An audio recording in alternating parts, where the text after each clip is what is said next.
Good morning, everyone. Welcome back to Biochemistry 601. Today I'd like to finish off talking about molecular motors and then move on to talking about membranes. So at the end of most of last lecture was spent talking about myosin. Now I'd like to spend a few minutes talking about two other linear motors. These are kinesin and diamine. And in contrast to myosin, which moves along actin filaments, kinesin and diamine move along microtubules, generally in opposite directions.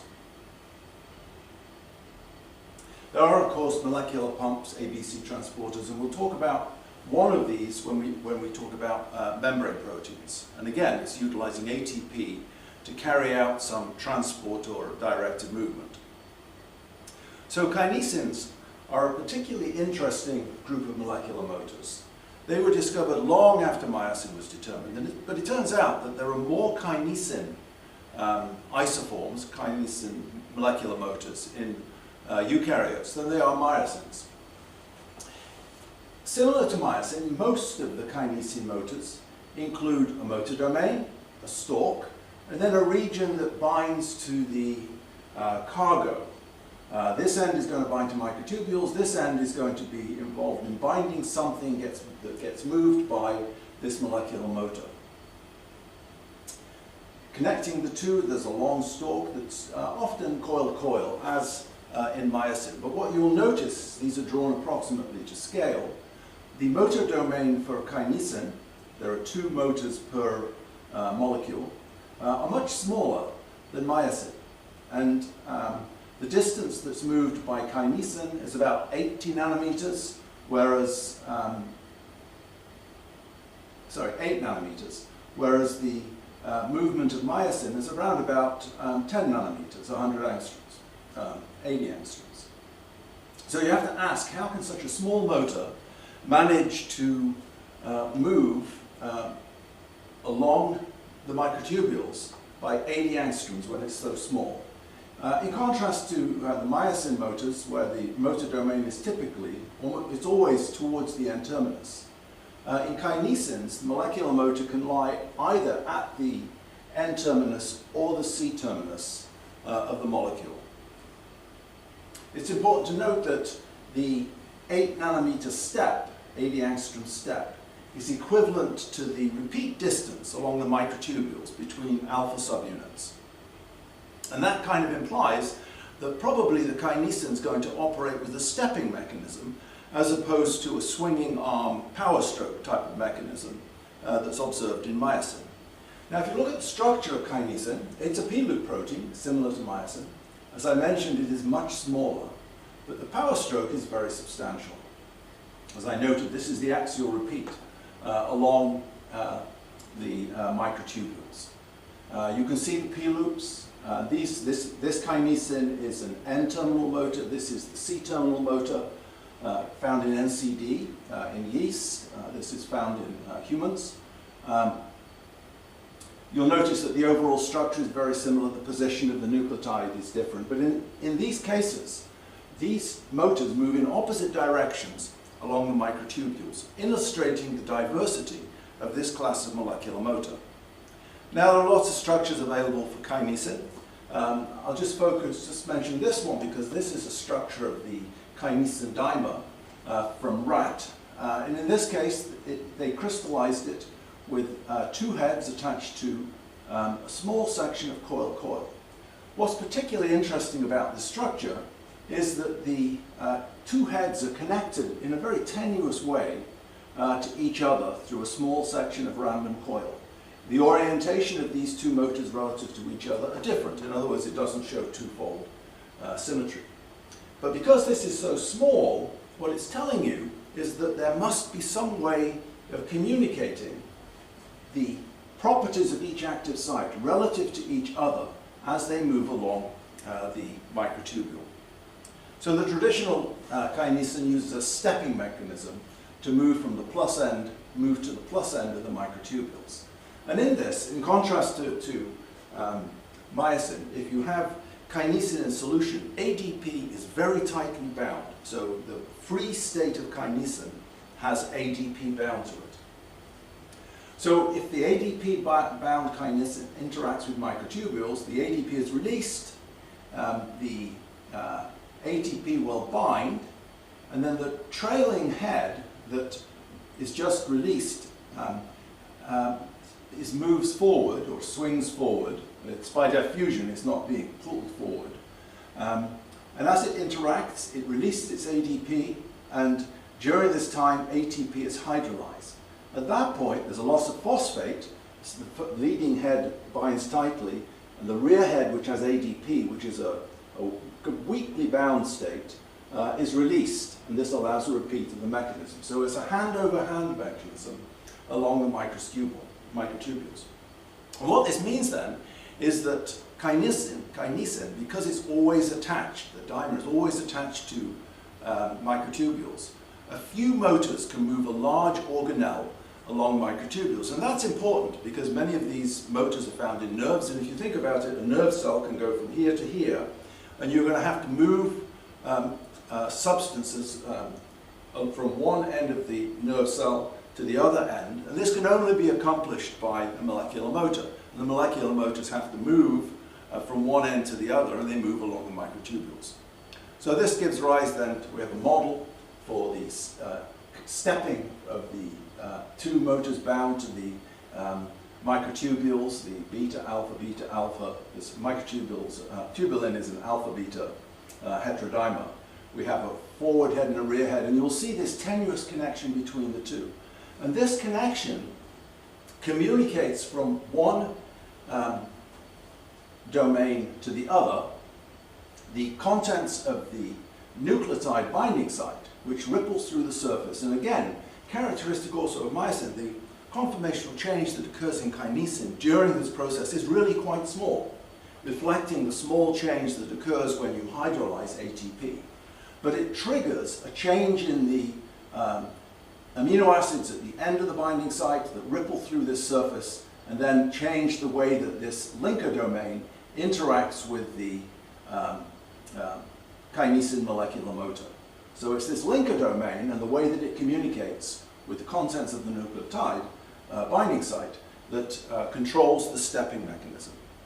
Now you might say, well, kinesin is completely different from myosin, except for being a P-loop. But interestingly, if you compare the structures of myosin and kinesin, what you see is that the kinesin molecular motor has a very similar fold to the fold that's found in myosin, including the alpha helices and the location of the location of the binding site for the nucleotide. So it sets forward the hypothesis that perhaps these evolved from a common ATP binding motif. It's not proven, but it's very interesting that the topology of these two binding sites are remarkably similar, even though they're obviously very different molecular motors. One interacts with actin, one interacts with microtubules. Now I'd like to finish off this lecture by just saying a little bit about dianin. And dianin is another molecular motor. It's a very complicated molecular motor that moves along microtubules, and it moves cargoes from one end to the other. And it is a member of the AAA plus group of proteins, and this is another group of P-loop proteins. And this just shows a representative example of this AAA motif with the characteristic P-loop. Now, in many cases, these AAA proteins assemble to form hexamers, or larger functional assemblies. And this particular motif is found in a number of motor-like proteins, including helicase, the proteasomes for degrading polypeptide chains, and in dianin. So they assemble as hexamers, but it should be noted that in many cases the assemblies are not symmetric, and that's particularly evident if we look at dianin. So as I mentioned, it's a very diverse family. Some of the families, they consist of monomers that assemble to higher orders. Some of them have multiple domains, AAA domains, that interact. And again, these are going to be different by sequence, so it will again break the symmetry. It couldn't be exact 6-fold symmetry. And in the dynein heavy chain, this is one polypeptide chain that contains 6 of these AAA domains. And it's also interesting that in this case, each one of these is an ATP binding motif. But the ATP binding motif that's responsible for generating the work is found in domain 1. Domains 2 and 3 will hydrolyze ATP, and they are important. That ATPase activity is important for function, but is not absolutely essential. This is the one that does the work.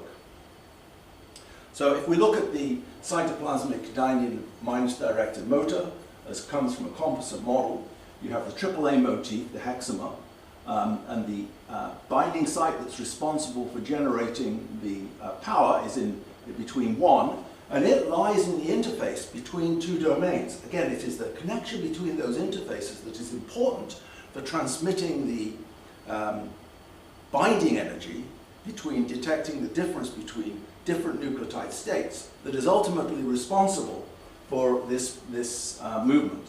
And this is connected through to a microtubule binding domain through a coiled stalk. So what's important is how do you control the affinity of this microtubule binding domain during the catalytic cycle, hydrolytic cycle. And as it turns out, it is the relationship between those 2 coils as they move, depending upon the nature of the ATP in this larger domain, that controls whether the microtubule binding domain has a high affinity and a low affinity, and the orientation of this domain. So I'll summarize with this Dyne's mechanochemical cycle. That is it's a very interesting paper. I thoroughly recommend this paper if you're interested in learning more about Dyne. And it goes through the steps that occur. And so ATP binds, there's a conformational change, goes from high, the ring closes, there's a change that ripples through to change the affinity by changing the relationship between those coils. And then as we move around, the process is reversed, and it goes from a high affinity to low affinity with a different orientation of the microtubule binding domain. So it's absolutely fascinating. So to conclude this, you need to think critically about the connection between ATP hydrolysis and the conformational changes that underline motility. All motile cycles contain conformational changes that change the affinity of one domain for another in the presence or absence of the substrate that is going to be moved. So the cycle itself must make chemical and thermodynamic sense. And each of these motors accomplishes the same thing, movements, but the connection between the chemistry and the movement differs slightly between each of these molecular motors. All right, that's all I want to say right now about molecular motors. Absolutely fascinating. And I'd like to move on to start talking about membranes and membrane proteins.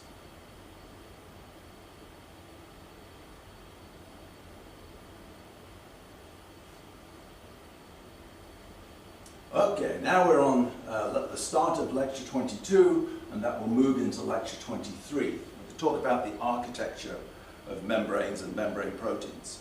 So I'm going to spend a few slides just reminding you about the nature of membranes, because that's important when thinking about the way that amino acids interact with those membranes and how the proteins that are embedded in the membranes function. So this just shows the overall distribution of membranes in a typical cell, and it shows the large number of membranes that are present. It's important to remember that membranes are absolutely critical for life, because the contents of our cells are not in equilibrium with the outside, obviously.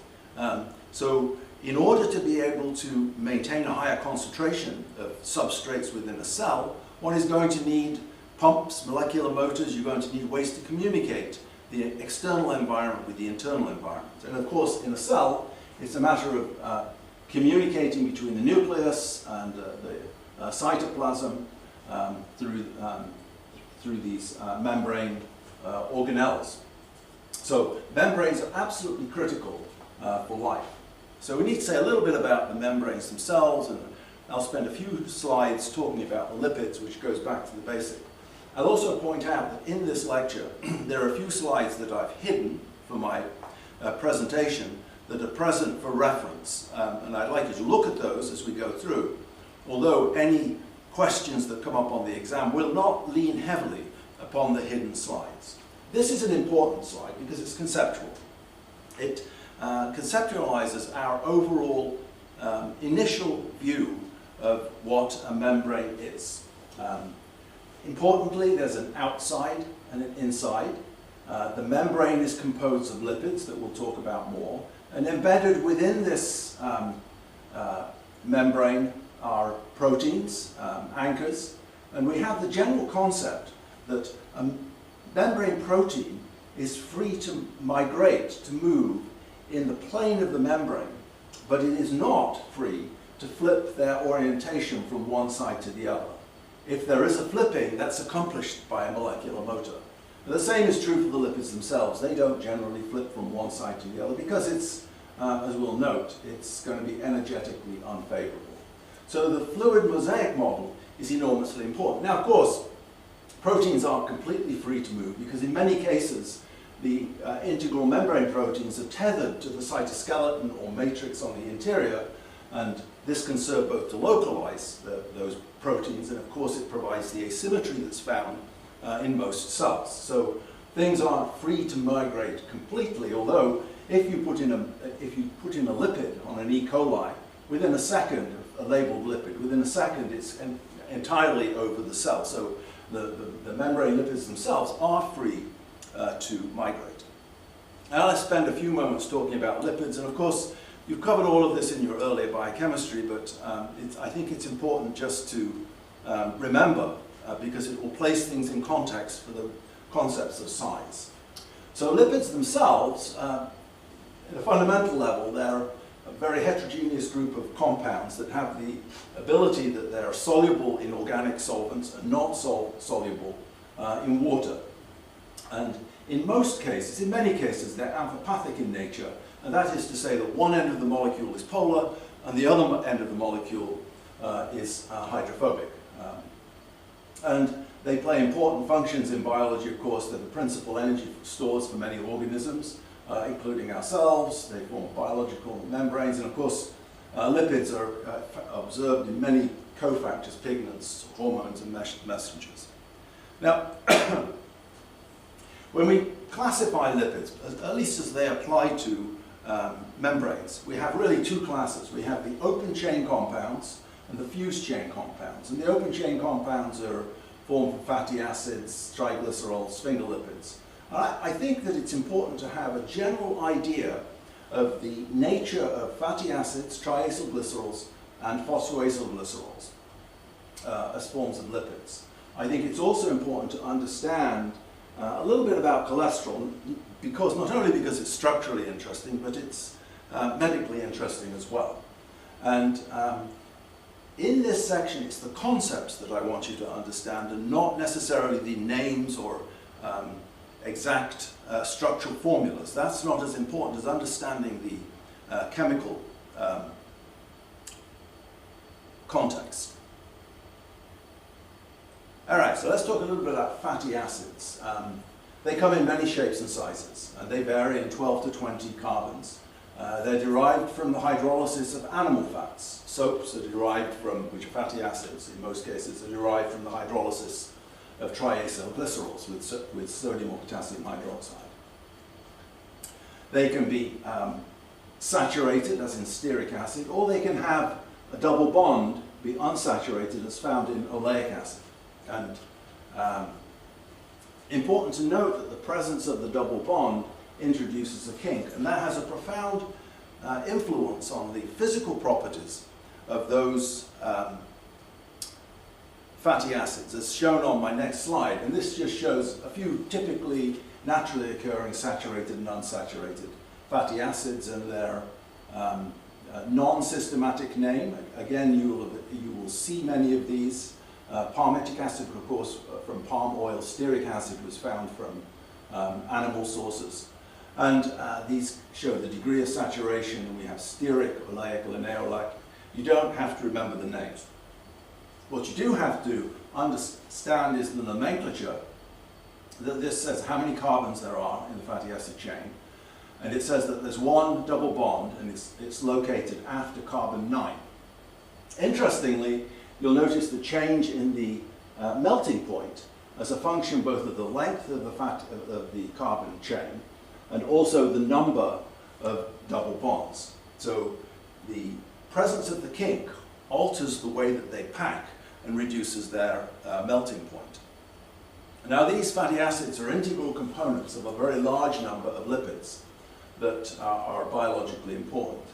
I think for this particular lecture, it's important that you understand the nature of glycerol phospholipids, because these are perhaps the most abundant. So there's a glycerol backbone. Two fatty acids form an ester linkage to the 1 and the 2 position. And on the 3rd position of the glycerol, there's a phosphate and an alcohol. Of course, you should know what glycerol is. So glycerol phospholipids, or phosphoacyl glycerols, are shown schematically here, and this shows the backbone. And the nature of these two fatty acids can vary depending upon the nature of the lipid. It's important to note that that is a chiral carbon right here, and that chiral carbon, we only generally have one stereoisomer that is found within us. So that's important to note. That's a chiral carbon. And then there is attached to the 3rd carbon, there's a phosphate, and there's a head group that's associated with it. Now, apart from the variations that are produced by changing the fatty acids, the nature of the head group has a profound influence on the nature of these lipids and where they are found. So this just gives us a general idea of the nature of those head groups and how variable they can be, from a simple hydrogen all the way down to complex sugar moieties attached to it. You don't have to know these. What you do have to realize is that, yes, the phosphate has, in principle, one negative charge, but the overall charge that is present on this lipid varies depending upon the nature of the head group. So they can vary in charge from -2 to -4, and there are some that are neutral. And this plays an important role in there's an asymmetry present within these membranes.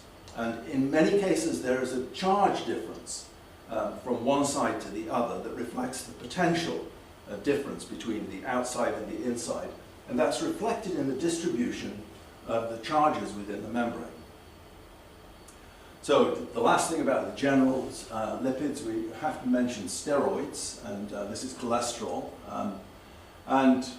You wouldn't think that this would make a great lipid for forming a membrane, but its overall shape is kind of wedge-shaped, and it's hydrophobic for the most part. It has just a little hydroxyl over here. There can be a number of things attached to this, of course.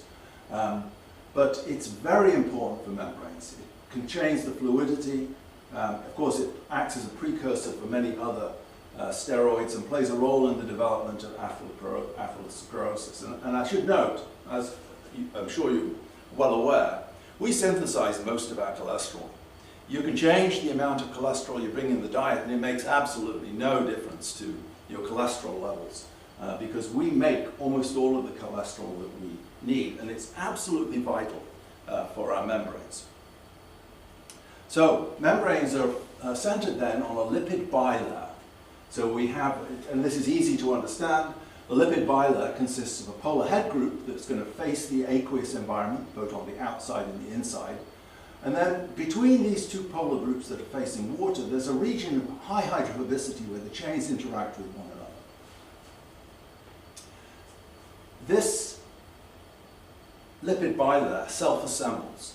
It is the most stable arrangement. It does depend on the nature of these the hydrophobic chains, the exact nature of the lipid bilayer, and its shape depends upon the nature of both head groups and the hydrophobic chains, because these will differ in shape depending upon their length and their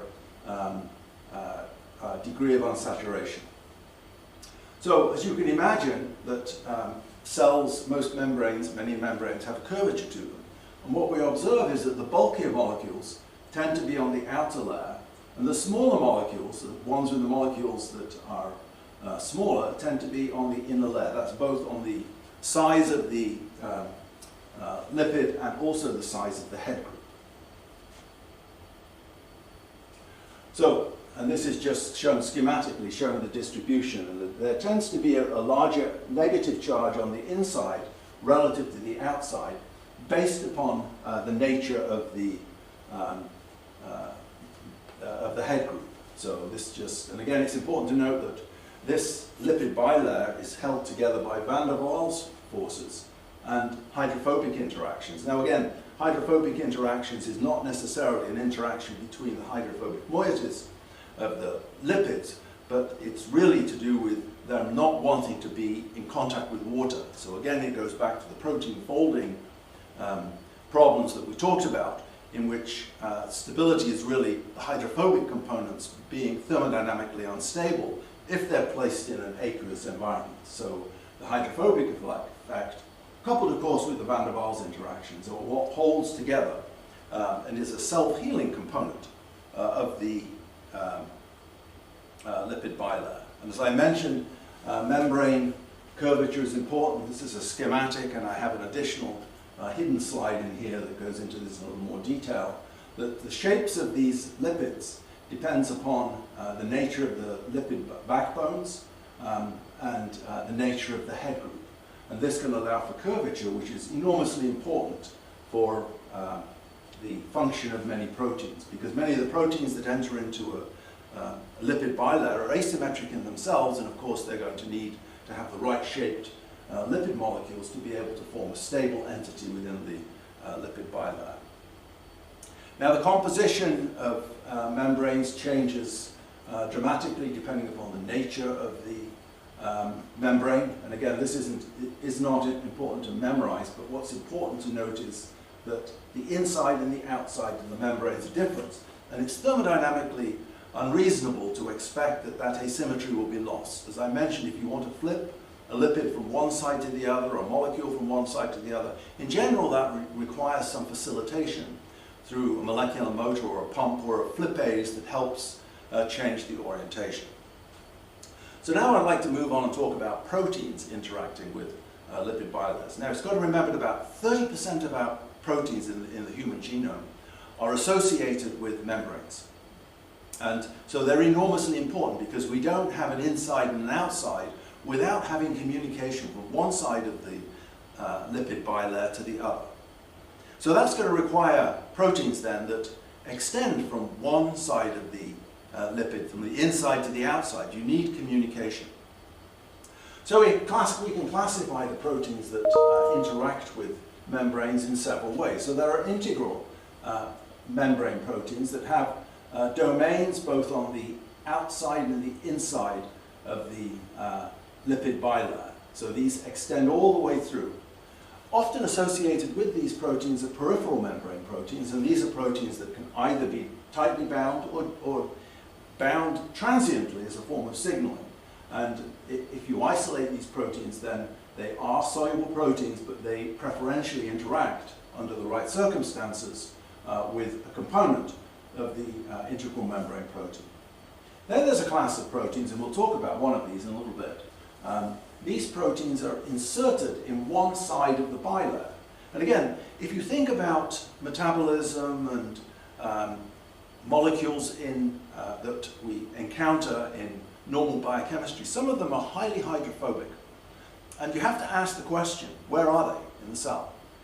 They're not floating around in solution. If you have a hydrophobic molecule, it will either be associated with itself, in other words, insoluble, or it will be in the membrane, or it will be associated with a carrier protein that binds specifically that molecule. And this is a theme that we'll encounter when we talk about transporters, transporting the hydrophobic molecule into the cell. Now there is another class of proteins that are also very important, where there's a membrane spanning segment. There's just one polypeptide chain. In this case there are multiple polypeptide chains. It's a folded protein. In this case there's a membrane spanning segment that can serve as an anchor to outside, but in many cases involved in communication between inside and outside. And then the final group I'll just mention are membrane-anchored proteins, where post-translational modification that Hazel mentioned puts a lipid onto the protein, and this lipid then serves to localize that protein at the membrane surface where its function is necessary. If you remove this post-translational modification, the membrane protein is then free to move around the cell, and of course it loses its particular function because localization is important. So this is the sort of general classifications that we have. And what we'd like to understand is, what is it about these polypeptide chains that allows them to interact with the cell membrane? So remember, this is enormously hydrophobic on the inside. So the question is, how do you pass a polypeptide chain through a membrane? Remembering that the polypeptide chain has segments, the amide hydrogens, the carbonyl oxygens, that are polar, and therefore would be enormously unhappy in the presence, thermodynamically unreasonable to have them in contact with that hydrophobic interior. So this is the membrane protein paradox. So it's energetically unfavorable to have the amide hydrogen in a hydrophobic environment. It's not going to happen. They want to be hydrogen bonded. They want it to be shielded from the hydrophobic environment. So whenever you have a polypeptide chain that is interacting with a membrane, the integral component of a membrane, there's always something that serves to shield those, the amide hydrogens and carbonyl oxygens of the polypeptide chain. So this becomes important. And it's also important to think about the organization of these proteins for those cases where you have hydrophobic channels within the protein. So the easiest way to overcome this problem is to pass an alpha helix through the lipid bilayer. The advantage of that is, of course, that the alpha helix satisfies all the hydrogen bonding potential within the polypeptide chain by interacting with residues, four residues apart to form an alpha helix. And of course, if this alpha helix is highly hydrophobic, then it serves then to shield the interaction of this, the amide hydrogen carbonyl oxygens of the backbone away from the hydrophobic interior of this lipid bilayer. Now, a typical transmembrane helix is about 20 amino acids. So back of the envelope calculation, the rise per residue in a helix is about 1.5 angstroms. And that means that 20 amino acids will span, the range of 25 to 30 angstroms. So that, if you have 20 amino acids that are really hydrophobic, that will do to pass you through your normal lipid bilayer, which varies a little bit depending upon the nature of the hydrophobic chains that span polar interior, exterior, and interior. And this consists then of about 6 turns of helix. And early on, this was recognized as the way you could pass through an alpha helix. So early on, it was recognized that if you look at the sequence of proteins and you examine the hydrophobicity, and we can classify the hydrophobicity of side chains as a range for all of the 20 amino acids, from the charged amino acids all the way through to the really hydrophobic amino acids such as leucine and isoleucine.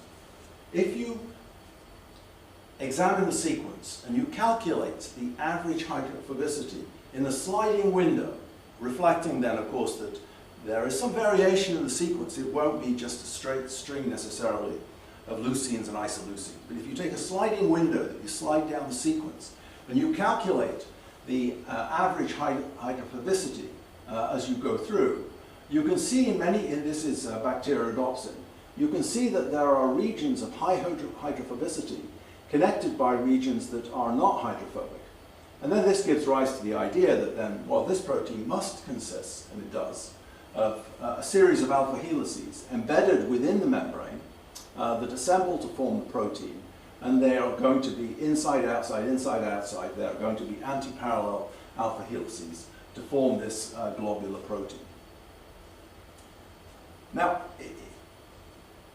it should be noted, just to remind you, that in normal globular proteins, if you examine the hydrophobicity, you will notice that the outside of the alpha helix tends to be, if it's lying on the surface of a protein, the outside tends to be more hydrophilic, whereas the inside is hydrophobic. And if you go back to look at the slide on site-directed mutagenesis of T4 lysozyme, and you look at the first few slides where they were changing residues to alanine, you will see that alternate hydrophilicity, hydrophobic nature as you go along an alpha helix. In this case, these alpha helices are far more hydrophobic than you would expect. Now I just need to say a little bit about technical, historical aspects to studying membrane proteins. So the vast bulk of the structures that we know for proteins that are in the protein data bank or any macromolecules, most of them tend to be water-soluble proteins because they're much easier to work with. Membrane proteins are extraordinarily difficult to work with. Things have improved. They're very difficult to crystallize. For a long time it was believed you couldn't crystallize it. But it turns out that if you use small detergents, then it's possible to isolate the proteins and crystallize them in some cases. Now, many of the large membrane proteins are determined by cryo-EM, and that's a preferred method for structural determination. It's completely revolutionized our ability to determine the structure of membrane proteins. So, if you're going to study a membrane protein, and you're going to need to study it in vitro, you're going to have to isolate it. And there's a very important point about membrane proteins, that they are not stable in the absence of the lipid. If you wish to stabilize those proteins in the absence of lipid, you need to use a detergent. And the detergents, of course, form micelles, they don't form lipid bilayers. If you remove the lipid, the protein is non-functional. There are many examples where the membrane protein retains function in the presence of detergent. So this is in contrast to the cytoplasmic proteins that are functional when you extract them from the cellular milieu. So they're difficult to work with because you have to have detergents around, so it's a multi-component system. Now, I don't advertise any particular source of materials, but I recommend the Anatrace website, not because it's a place to buy not because it's a place to buy detergents, but because it is one place where you can find all the physical properties of all of the commonly used detergents in biochemistry, biology, in one place. So you can compare the physical characteristics of these, you can examine the physical characteristics of the commonly used detergents in one place. So it's a great source of information. And of course, it's up to you whether you decide that you're going to buy your detergents from there or not. There are plenty of good sources. But it's important to have a place where you can see the characteristics of each of these detergents. Now, I spent a little bit of time talking about bacterial rhodopsin. This was the first membrane structure to be determined, and it was determined many years ago by electron microscopy, and it was a landmark study. And so Bacteroidoptin is a prototypical membrane protein. It's composed of 7 transmembrane helices, which we deduced, of course, from the previous hydropathy problem. And it functions as a proton pump in these bacteria. So it takes the energy of light to create a protein gradient that can be then used for synthesis of ATP, etc., and a source of energy for those organisms. It's an interesting question. How are you going to pump a proton? How are you going to grab a protein from outside and bring it inside? It's not going to happen, right? How are you going to grab a proton? Well, there's a simple way. If you modulate the location of that proton and the pKa of the side chain to which it is attached, then it is possible to transport a proton. So the transport is associated with an isomerization in the retinal that is bound within the interior of this helical bundle. So the active site, or the place where the action occurs, is on the inside, and in many cases the inside, where the hydrophilic components are often located, more like the outside of a normal protein in a soluble protein. And in this structure, this is a very good structure, you can see bound to it there are a series of detergents located around it. So again, shuttling a proton requires a change in the pKa, so it's simple biochemistry that underlies this process. I want to focus on the distribution of leucine, valines, and isoleucines in Bacteroidopsin to give you an idea of the distribution of amino acids in membrane proteins. And what you learn from this and the examples that I will go through, you will find in all membrane proteins. So it's a common group of common knowledge that can be applied to a large number. So if we look at the distribution of leucines, isoleucines, and valines in Bacteroidopsin, what you will notice is that the central component that lies within the lipid bilayer contains a large number of these very hydrophobic amino acid residues. What's interesting, of course, is that the interior of the protein, if you look down, you'll see there are a good number of leucines and isoleucines and valines on the interior of the protein that serve to stabilize this protein. It's an interesting question of what stabilizes a protein, what is the balancing effect, because the hydrophobic nature you might think would cause the protein the polypeptide chain to unfold, but it doesn't, because again it's a fine balance between the ionic interactions, the polar interactions within the interior, and the highly hydrophobic regions on the outside. And of course there are those sections on the surface, cytoplasmic and extracellular, that are highly polar that would not interact with the membrane. So again, we talk about the membrane protein being highly hydrophobic. It is, but those amino acid residues are also distributed throughout the interior. So this allows it then to interact with the lipid bilayer in a favorable manner. And of course doesn't allow it to interact with water. Now if we look at the distribution of phenylalanine and tyrosine, now that's particularly interesting, because if you notice, the tyrosine has a hydroxyl group, and the hydroxyl group wants to be in contact with water. You've got to do something with that hydrogen bonding potential. And in this case, what we observe is that the non-polar phenyl ring and the methylene group tend to be within the lipid bilayer itself, within the hydrophobic component. And the hydroxyl point group snorkels up to the surface and interacts with the polar head groups. And so this is a very common feature. At the end of each segment of alpha helix that spans the membrane, you'll often find tyrosines at one end of the other, but not generally in the middle. Now the phenylalanines, in contrast, are completely buried, regardless of whether they are on the surface. They're going to be entirely within the hydrophobic environment of the lipid bilayer or buried within the protein itself. So Bacteroidopsin itself is a trimer. It forms hexagonal patches on the membrane, which is how the structure was determined. That symmetry was useful in determining the structure. So if we look at the surface view of a trimer, and then it forms hexagonal patches, as I mentioned, you can see this hydrophobic band that stretches around the protein. And this is the part that interacts with the lipid bilayer. The polar parts are buried substantially. Then if we look at the, from top down, you will see that what the trimer itself is held together by hydrophobic interactions between each of these and the buried surface area. And in this case, the hydrophilic groups that are responsible for interacting with the retinal are buried within the protein. So it's a bit like an inside-out. The polar parts are on the inside, buried away from the hydrophobic. And this doubtless contributes to the stability. So the next protein that I'd like to mention, because from a historical point of view, so this was the first one that was determined, and there's been an enormous amount of work on it. It's a great protein, but it's very simple, and it highlights the key features. The first large protein that was crystallized, the photoreaction center, it was the first structure for which there was a high-resolution structure, and it's a landmark. It was a milestone in structural biology, for many reasons.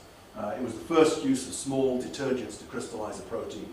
It's a very important protein because, again, this is involved in transport of energy, electron transport from one side of the membrane, collected from the cytochromes on the outside, through to the interior to maintain a gradient that is useful for driving chemical reactions. Again, it's a series of alpha helices that stretch through the lipid bilayer, and we'll talk a little bit about the distribution of these in a minute. But the chromophores that are important for the transport of the electron are buried within the inside of this protein. So whereas in many cases in active sites in soluble proteins they're exposed to solvent, in this case they're buried within the protein. So the functional groups are buried away from the lipid bilayer itself. And it is the transport of the electron through this pathway that is important. So there are 11 transmembrane helices and a very large number of cofactors associated that allow this transduction of electrons to occur. It's fascinating. So again, if you look at the distribution of amino acids on the interior, it's very similar to what you would expect for a normal globular protein. In other words, the interior of a membrane protein, away from the hydrophobic surface area that faces the lipid bilayer, the interior of the protein is very similar to the interior of normal proteins. The solvent exposed regions on the cytoplasmic side, extracellular side, are essentially identical to those that are found in normal aqueous proteins. It is the surface layer that interacts with the bilayer that is more hydrophobic than more hydrophobic than the interior of the protein itself. And again, this shows the distribution that typically we'll have a large number of tyrosines rimming the outside, and there are leucines and isoleucines very hydrophobic in the middle. So the overall hydrophobicity of the protein-lipid interface is greater than the hydrophobicity of the buried surface area in a globular protein. Now, there is a study that was done looking at the distribution of amino acid residues as a function of where they're located relative to the extracellular and intracellular cytoplasmic side for the 20 amino acid residues. And there's a lot of information here. You'll notice then that the tyrosines I mentioned in red, that shows an abundance. The tyrosines are shown in red. There's an abundance of these at the surface, in this case the extracellular surface.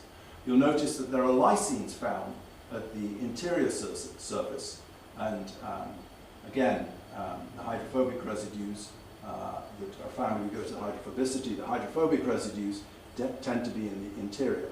Now what you'll notice is there are an abundance of glycines on the interior relative to other amino acids in the general location.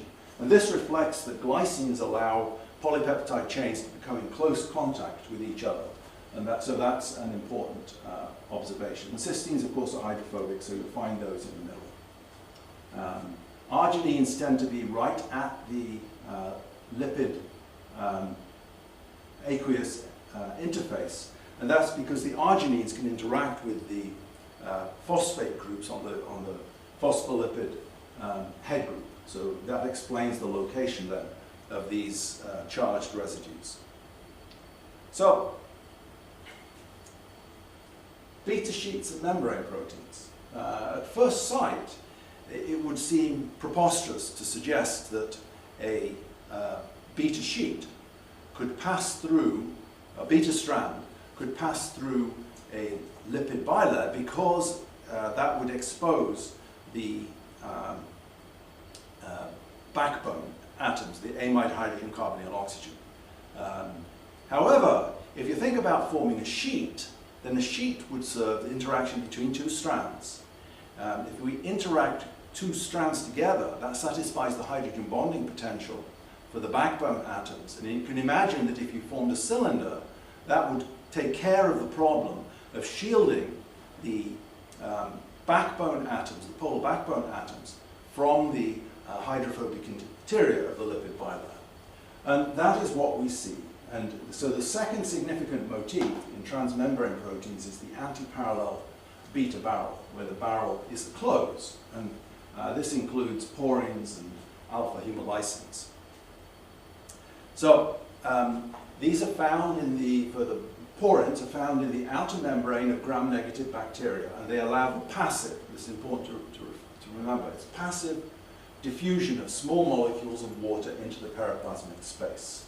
And it's a wonderful motif. If you look at this motif, it consists of a series of anti-parallel alpha helices. So the polypeptide chain goes in a pattern like this from N-terminus to C-terminus and wraps its way around the barrel. So if you start from one end to the other, you can see that the polypeptide chain goes all the way around. So the N-terminus is here, and if you follow this, it goes in a zigzag manner all the way around and comes back to the C-terminus located here. So it's a nice simple motif. There is an angular orientation of these strands, and this reflects the curvature of beta sheets, the natural right-handed curvature of beta sheets. It also improves the hydrogen bonding patterns, and it also improves the manner in which the amino acid side chains, which you remember they alternate, can interact with each other in the barrel and adjacent to around the barrel to allow satisfactory interactions. So this overall shape is very similar to the orientation. In some ways it's similar to that which is found in beta barrel proteins, except that this of course is forming one with a pore. If you look at beta barrel proteins, the beta strands are not straight up, they're always tilted in the same orientation, reflecting an intrinsic curvature to the beta strands themselves. So if you look at a space-filling representation, ball and stick representation, you'll see that there's a hole going through, and the nature of this pore on the inside dictates the selectivity of this channel for a certain protein. So there is a charge gradient that forms from one side to the other that influences the ease through which a small molecule can diffuse from one side to the other. So there is a certain amount of selection, both for size and the nature of the charge that is present on these, the molecules that can diffuse through this channel. Now, it's important, this is diffusion, so there's an equilibrium between outside and inside, and it's a selective pore, but it still does not generate a gradient from one side to the other. So the structural components that I just talked about are summarized on this slide, and this is an important slide too, because it's fundamental to understanding how a polypeptide chain can interact with itself and take care of the problem of how it can interact with a hydrophobic interface. So again, if we look here, going back to here, I forgot to mention that there's a band here around the side that is highly hydrophobic, and this faces the outside. The inside that faces in tends to be polar in nature, because many of the ligands that diffuse through are going to be polar. So it's like an inside-out protein, which I found is absolutely fascinating. So, all right, so this just summarizes what I've already said. It turns out that it's difficult to predict the structure for transmembrane proteins. We now know the signatures, of course, but in the first instance, because beta strands just tend to be quite short, and if you look at a beta strand, for even normal proteins, there will often be an alternating polar, non-polar, polar, non-polar residue. So it was hard to spot that signature in the first instance. If you look at the quaternary structure of bacterial porins, they're essentially all trimers. So there's a substantial buried surface area between these trimers, and that's like the buried surface area for normal water-soluble proteins. The hydrophobic exterior is very hydrophobic, and that's which interferes. So this is not a hole. This is the hole. This may look like a hole in this representation, but it is not. So it's almost as though you folded up an inside-out protein, which is fascinating. So I'm going to stop here. This fold is found in bacterial toxins, and we'll talk about that fold as it's found. It can be expanded into a wide variety and have different functions. And we'll talk about that in the next lecture. Thank you. I hope you have a great Thanksgiving. I'm certainly looking forward to it.